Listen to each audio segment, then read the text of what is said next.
Allahumma salli wa sallim wa barik alaihi wa ala. Bismillahirrahmanirrahim. Assalamualaikum warahmatullahi wabarakatuh. Alhamdulillah, wassalatu wassalamu ala rasulillah wa ala alihi wa sahbihi wa man walah wa ba'du. Pemirsa dimanapun Anda berada, berjumpa kembali dalam edisi Aku Suka pada hari yang ke-7 di bulan Ramadan ini tahun 1441 Hijrah. Kita bermohon pada Allah Subhanahu wa taala semoga seluruh ibadah kita dari sejak awal puasa di hari Jumat yang baik itu sampai dengan saat ini berkenan diterima oleh Allah Subhanahu wa taala dengan penerimaan terbaik. Kita juga mendoakan semoga saudara-saudari kita yang diuji dengan penyakit segera disembuhkan, wabah segera diangkat, dan yang paling utama kita diberikan kekuatan untuk bisa menggali hikmah dari setiap musibah yang Allah ujikan kepada kita semua untuk membangun kedekatan dan ketaatan kita kepada Allah Subhanahu wa taala. Dalam konteks itu, mari kita teruskan kajian dan peluasan wawasan kita terkait dengan amalan-amalan utama yang bisa kita maksimalkan di bulan Ramadan sesuai dengan tuntunan Rasulullah Sallallahu Alaihi Wasallam. Baik, di pertemuan yang lalu kita telah uraikan tentang rahasia penunaian sholat malam khusus di bulan Ramadan yang dikenal dengan Qiyam al-Lail. Baik, yang sifatnya kita sebut dengan nama tarawih, ini sifatnya ya dari kata tarwiha telah saya uraikan sepenuhnya. Bagi Anda yang kiranya baru menyimak, kami sangat berharap untuk bisa mengkaji pada kajian yang terdahulu supaya ada ketersambungan dengan materi saat ini. Baik, ada satu persoalan yang seringkali ditanyakan oleh sementara saudara-saudari kita. Kemarin telah saya jelaskan, qiyam adalah nama umum bagi sholat yang ditunaikan dari sejak dimulai waktu malam, yaitu pada waktu Isya. Kalau saya tuliskan di sini, Isya, kan? Yang terbentang sampai menjelang fajar. Ya, kalau saya tuliskan di sini pakai bahasa Arabnya seperti ini, fajar. Di sini al-Isya, misalnya. Baik, fokus baik-baik. Waktu sangat terbentang sampai menjelang fajar. Atau kalau kita ingin batasi supaya tidak mepet dengan fajarnya, maka waktu singkat menjelang fajar disebut dengan sahar. Ya, sahar. Waktu singkat menjelang fajar.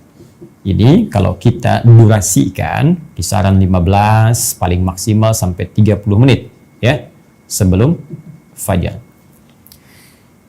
Waktu yang dari ba'da Isya sampai ke sahar ini, kalau kita ambil batas kehati-hatian, ini yang disebut dengan lail, al-lail. Ya, jika Anda ingin tunaikan sholat di jenjang waktu ini, kita telah sepakati dari kalimat Nabi di hadis Al-Bukhari nomor hadis 37 itu, bahwa kalimatnya berbunyi man qama ramadhana. Sifatnya disebut dengan qiyam. Jika Anda ingin tunaikan qiyam, sholat di malam-malam Ramadan, ya, di malam-malam Ramadan, bahasa Arabnya malam itu lail, maka waktunya sangat terbentang dari ba'da Isya sampai menjelang fajar. Ya, dengan batas ini untuk kehati-hatian ke fajar. Sampai Anda bisa tunaikan witir. Nabi gunakan kata qiyam dengan penggunaan kata dasarnya qoma itu untuk memberikan fleksibilitas. Mungkin ada di antara kita yang terlampau lelah karena bekerja baru pulang, jangan paksakan karena sholat yang ditunaikan dalam keadaan lelah, mengantuk, tak akan maksimal. Sulit untuk membangun rasa kekuatan diri sehingga bisa beristighfar dengan baik di hadapan Allah Subhanahu wa taala. Anda bisa istirahat dulu, Anda bisa tidur sejenak misalnya, ya. Lalu Anda tunaikan setelah tidur, Anda bangun misalnya menjelang waktu-waktu ke sahar, taruhlah Anda bangun jam 2.30, ya, kan mustahil dari bangun langsung sholat. Ya, orang bangun kan nggak ada orang bangun langsung sholat. Pasti orang bangun duduk sejenak, kan? Kemudian dia berwudu dulu, sebelumnya bersih-bersih, baru menunaikan sholat. Mungkin sholat dimulai sekitar jam 3. Saya kira akan sangat cukup mungkin, ya setengah jam ataupun 1 jam sampai ke jam 4 menjelang fajar tiba. Nah, jika Anda tunaikan setelah tidur dulu, maka keadaan sholatnya disebut dengan tahajud namanya. Ya kan? Tahajud. Nah, ini namanya. Dari kata hajada, akar kata utamanya ditambah tak di depannya, ditasydidkan huruf sebelum akhirnya. Tahajud. Ya, berarti memiliki makna beraktivitas setelah tidur terlebih dahulu. Namanya ini. Hanya dalam skala waktunya masih dalam konteks waktu qiyam. Hanya ditunaikan setelah tidur terlebih dahulu. Sifat penunaian sholatnya tetap menggunakan sifat tarawih. Jadi ini disebut dengan tarawih. Kan? Nah, sekarang soalannya muncul, Ustadz, kalau saya tunaikan ya qiyam ini sebelum saya tidur ba'da isya, saya ingin langsung setelah sholat sunnah ba'da isya, saya tunaikan qiyam Ramadannya. Ya, kerjakan, tunaikan, sempurna, ditutup dengan witir kemudian. Lalu saya tidur. Maka pertanyaannya, kalau saya bangun sebelum waktu sahar ini, ya, kita contohkan fajarnya 4.35 misalnya, ya, maka mengambil waktu saharnya kurang lebih jam 4:05, ya kan? Nah, 04:05, baik waktu Indonesia bagian barat atau disesuaikan dengan waktu yang lainnya. Kemudian saya bangun ternyata jam 3 misalnya, 03:00, setelah menunaikan qiyam sebelumnya dan insya Allah dengan sifat tarawih. Apakah boleh saya kemudian menunaikan tahajud lagi di malam ini? Ya, bolehkah kemudian menunaikan tahajud setelah saya menunaikan qiyam sebelum tidur? Jawabannya sangat singkat, padat, boleh. Silahkan. Ya, dan tidak ada perbedaan pendapat dalam kebolehan ini. Yang berbeda hanya persoalan witirnya saja. Apakah witir lagi atau tidak? Kan? Ini langsung bahkan ada petunjuknya dari Nabi SAW dalam satu kejadian ketika Nabi telah menunaikan qiyam di sholat malamnya. Kemudian beliau istirahat sejenak. Setelah beliau selesai witir, diduga fajar tiba, tapi ternyata setelah dicek, fajar belum tiba. Maka beliau tunaikan lagi salat 2 rakaat. Setelah tuntas 2 rakaat itu ternyata azan kemudian. Ya, azan subuh. Allahu Akbar, Allahu Akbar. Ini situasi di luar Ramadan, bukan saat Ramadan. Baik, ketika beliau menunaikan ini, tiba kemudian azan. Maka selesai beliau menunaikan salat, kemudian menunaikan 2 rakaat sebelum subuh, lalu dilanjut ke salat subuhnya. Nah, jadi di sini para ulama memberikan kesimpulan tidak ada persoalan jika seseorang ingin menunaikan qiyamnya ba'da isya, lantas kemudian ditambah dengan malamnya dia bangun tahajud jika ingin ia kerjakan, tapi ini pun dalam konteks tidak membebani ya bagi seseorang, sehingga dengan itu tidak memberikan dampak lemahnya aktivitas di esok harinya. Jangan sampai karena alasan malamnya tahajud lagi, besoknya pekerjaan jadi malas, gitu kan? Nah, kemudian aktivitas tidak terlaksana dengan baik. Karena itu Nabi memberikan contoh kepada kita memaksimalkan salah satu, imma sebelum istirahat atau setelahnya, supaya kita bisa maksimal juga fresh esok harinya menunaikan aktivitas yang kita kerjakan. Tinggal persoalan witirnya, apakah witirnya ditunaikan lagi atau tidak. Ya, sebagian ulama berpendapat, khususnya dari mazhab Hambali, berpendapat secara tekstual pada kejadian tadi, tak usah sholat witir lagi. Ya, tidak usah sholat witir lagi. Kenapa? Karena zahirnya yang terlihat, kasat matanya yang nampak bahwa Nabi setelah sholat 2 rakaat tadi, ya beliau witir, kemudian tahu bahwa fajar belum tiba, beliau sholat 2 rakaat lagi, dan tidak ditutup dengan witir. Maka ada yang menyimpulkan, silahkan tambah tahajud, tapi tak perlu witir lagi karena sebelumnya sudah selesai. Ini bagian yang pertama. Yang kedua pun ada yang berpendapat, tak ada masalah kalau ingin witir lagi. Karena witir yang ini menutup sholat yang 2 rakaat dikerjakan lagi. Ya, sedangkan witir yang pertama menutup sholat yang golongan pertama yang telah kita kerjakan. Jadi kalau dalam konteks di sini Anda sholat kemudian witir, sholat witir Anda menutup nih sholat yang sebelumnya, rangkaian sebelumnya. Adapun setelah ini jika Anda ingin sholat lagi, maka dibuka dengan sholat baru dan sholat itu ditutup dengan witir yang kemudian dikerjakan setelahnya. Adapun menjawab pertanyaan yang pertama tadi, kan Nabi tidak sholat witir. Patut diduga beliau tidak witir itu karena adzan telah berkumandang. Karena itu tak ada kesempatan menunaikannya. Ya, dengan demikian golongan kedua berpendapat kalaupun adzannya masih panjang atau ada sekat waktunya terlihat atau nampak, mungkin Nabi pun akan mengerjakan witirnya. Ini hanya perbedaan pendapat saja. Ya, Kalau Anda ingin tunaikan tak ada masalah, tidak pun tak ada masalah. Yang salah? Bukan yang tidak sholat, karena ini pun sifatnya sunnah. Ya, tidak ada orang nggak sholat sunnah dibilang salah dan dosa. Ya, sunnah itu kan kalau dikerjakan berpahala, tak mampu pun tidak mengapa. Jadi jangan berdebat pada sesuatu yang tidak meningkatkan keilmuan kita, tidak menguatkan iman kita, dan tidak menambah wawasan kita. Cukup apa yang kita pilih, itu yang kita ikuti dan hormati pilihan orang lain. Selesai. Baik. Nah, ini tuntas persoalan ini. Mudah-mudahan tahun depan pertanyaan ini tidak berulang. Ya, kalau tidak saya akan pijit bel. Pepeo mengulang pertanyaan sebelumnya. Oke ya. Baik, yuk kita lihat ke sini. Baik teman-teman, sekarang tersisa pernyataan. Ini sudah kita bahas. Ya kan? Ba'da Isya tak perlu dibahas karena ini sudah jadi kewajiban yang kita tunaikan tiap waktu. Kita seharusnya lebih mengerti. Ba'da Isya telah kita tuntaskan qiyam.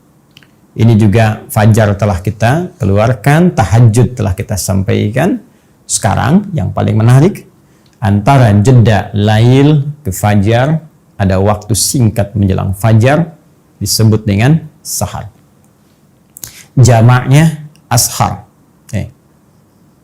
Asharun. Ya, ini jamaknya.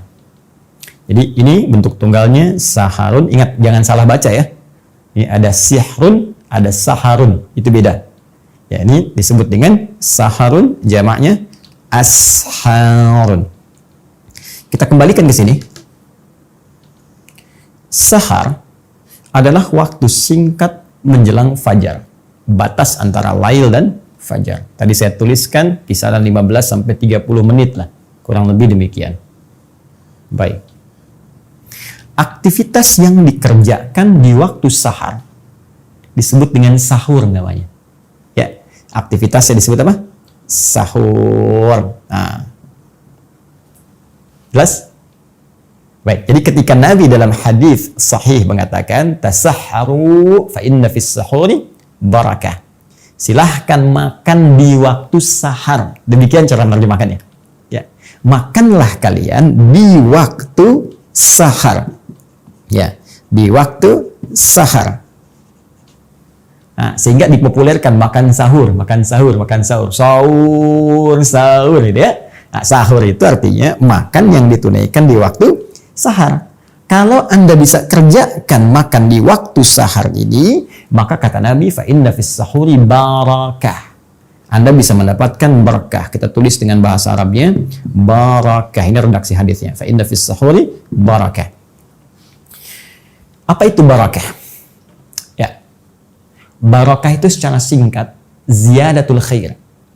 Ya, ziyadatul khair, bertambahnya nilai suatu kebaikan. Ziyadatul khair. Kurang lebih begini tulisannya. Ya. Ziyadatul khair. Ya. Bertambahnya satu nilai kebaikan.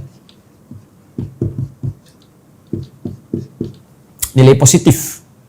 Contoh, maaf, pakaian ini berkah ketika pakaian ini memiliki nilai-nilai kebaikan yang bertambah. Bisa dipakai ibadah, dipakai mengerjakan yang baik-baik, kan? Kacamata ini berkah ketika kacamata ini digunakan untuk membantu melihat yang baik-baik. Itu berkah. Harta itu berkah ketika harta mampu dikelola dan digunakan untuk bisa mendapati yang baik-baik. Itu berkah namanya. Nah, sedikit tapi berkah. Sedikit terlihatnya, tapi manfaatnya banyak. Itu berkah namanya. Di sini Nabi katakan, ada makan yang berkah. Ada yang makan di waktu sahar, yang saat dikerjakan akan menambah nilai-nilai kebaikan yang mampu kita kerjakan. Nah, apa rahasia di balik kebaikan itu? Mari kita gali beberapa bagian menurut paparan di antara para ulama-ulama kita. Satu, dari aspek fisik. Ya. Lebih tepatnya aspek kekuatan fisik. Orang yang makan di waktu sahar yang disebut dengan sahur itu, ya misal kisaran 15 sampai 30 menit sebelum azan berlangsung, sebelum waktu fajar tiba, itu dari segi kekuatan fisik akan lebih kuat, dia bisa menahan lapar dan haus, ya? Karena lebih kecil durasinya sampai ke maghrib dibandingkan dengan orang yang makan di waktu lebih awal dibandingkan waktu sahar. Jadi kalau ada orang makan jam 3 misalnya, 03 ya 03:00. Ini kalau mengacu pada konteks penamaan ini secara bahasa dan rumus Nabi, sebetulnya kalau waktunya jam 3, fajarnya jam 4.35, ini belum bisa disebut makan sahur. Ini disebut makan lail namanya. Makan malam-malam, ya. Jadi kalau ada dari masjid jam 3 bilang sahur, Anda bisa bilang belum. Tapi mungkin bukan itu. Maksudnya mengingatkan dari masjid, ayo cepat siap-siap mau sahur di waktu sahar. Ya. Nah, kita hitung sekarang. Anda makan jam 3. Maghrib misalnya sekarang jam 17.50. Tuh. Berapa jam bisa menahan lapar ke sini? Kan? 14 jam 50 menit. Kalau kita mau fair, kemudian tinggal dikurangi saja. Cukup lama kita tahan. Tapi kalau Anda jadikan jam 3, makan jam 4 misalnya. Naik 1 jam.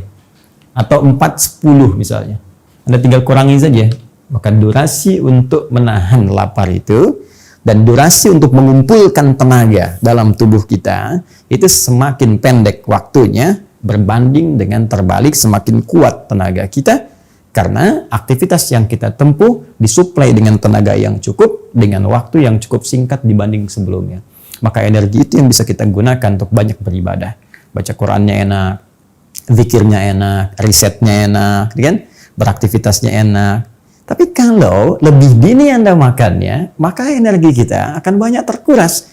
Mikir sesuatu terkuras, berjalan terkuras. Kalau sudah banyak terkuras, maka persamaannya energi banyak keluar, lemah keadaan fisik kita. Ini yang menyebabkan banyak orang sering banyak istirahat, ingin tidur, ya. Beda antara tiduran dengan tidur, itu berbeda. Tiduran mungkin singkat, 5 menit itu tiduran, tapi 50 menit itu tidur namanya. Saya mau tiduran dulu, tapi 1 jam tidur namanya itu. Jelas ya? Nah, ini yang ingin saya tekankan. Satu ini. Yang kedua, teman-teman, keberkahannya, nilai kebaikannya ada pada satu rahasia besar yang langsung diisyaratkan dalam Al-Quran, bahkan dikuatkan oleh Nabi SAW, bahwa waktu sahar ini waktu yang sangat istimewa dan waktu yang sangat mustajab untuk dikabulkannya doa. Ya, bahkan Allah langsung menyampaikan, ibadi, hambaku, siapa yang meminta kepadaku, aku berikan. Siapa yang bermohon, aku kabulkan. Man istaghfara li, siapa yang istighfar, minta ampun kepadaku, ghafartulah, aku ampuni semua dosa-dosanya. Maka tidak ada yang paling indah ketika Anda makan misalnya. Ya, Anda makan jam 4, 15 menit cukup lah paling lama. Jangan banyak ngobrol-ngobrol. Waktu sahur bukan untuk diskusi. Ya kan? Anda selesaikan makannya 15 menit, ada sisa 15 menit sebelum fajar. Anda bisa perbanyak doa kepada Allah Subhanahu wa taala. Duduk bersama keluarga.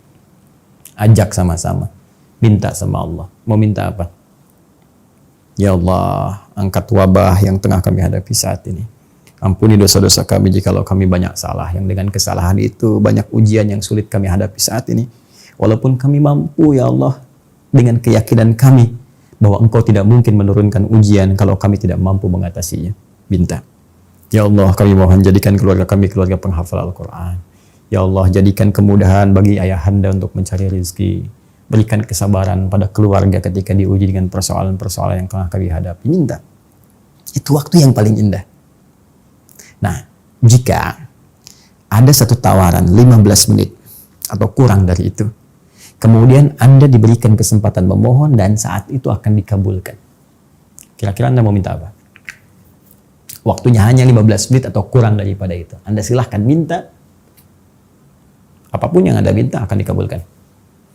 Ini mirip, Anda diberi waktu 15 menit, kasih uang nih, 10 miliar. Mau beli apa aja silahkan. Hah? Saya yakin semua akan sibuk ingin mencari ini, mencari itu. Ada yang pengen minta dunia, pengen minta ini, minta akhirat, minta surga. Tapi ada satu yang diajarkan oleh Al-Quran. Jika Anda mampu mengamalkan ini, maka kedahsyatan akan Allah turunkan dengan memberikan semua apa yang Anda butuhkan, sekaligus mengampuni dosa-dosa yang pernah Anda kerjakan. Keberkahan itu, kebaikan itu bisa ditemukan rumusnya di Quran surah ke-51 Adz-Dzariyat ayat 18. Di sini langsung Allah sampaikan wabil ashari hum yastaghfirun. Wabil ashari, dan saat tiba waktu-waktu sahar itu. Ashar tadi saya sampaikan jamak dari kata sahar.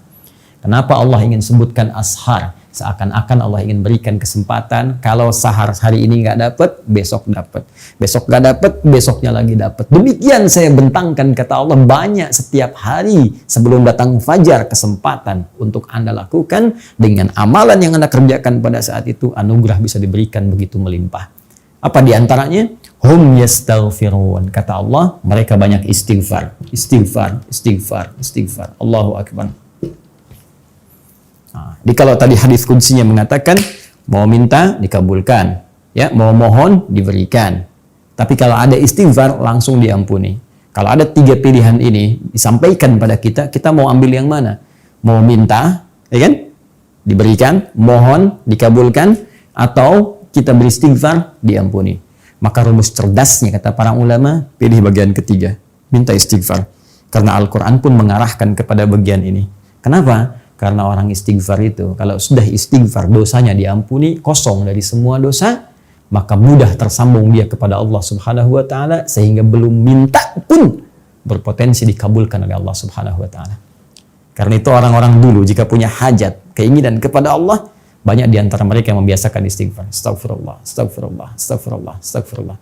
Bahkan pernah saya kisahkan pada Anda, kisah tentang seorang tukang roti yang sering istighfar itu. Anda bisa cek kembali dalam ceramah-ceramah yang pernah saya sampaikan. Dengan rajinnya istighfar, dia katakan, tidak pernah ada doa yang saya mohonkan kepada Allah kecuali selalu dikabulkan oleh Allah Subhanahu wa Ta'ala. Karena itulah orang ahli istighfar, dosanya cepat diampuni oleh Allah, terjaga dari semua kesalahan dan dosa. Allah menjaganya dengan cara yang baik tentunya.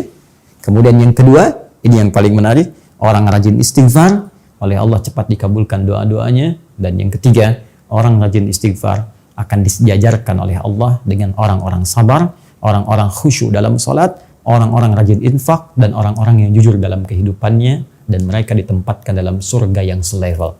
Itu ditemukan di Quran surah ketiga ayat ke-17. Ya, as-sabirina, dan orang-orang sabar itu. As-sadiqina, orang-orang jujur itu. Ya, kalimatnya perhatikan, as-sabirina, was-sadiqina, wal-qanitina, dan orang-orang yang khusyuk dalam salatnya itu. Wal-munfiqina, dan orang-orang yang rajin infak, dermawan.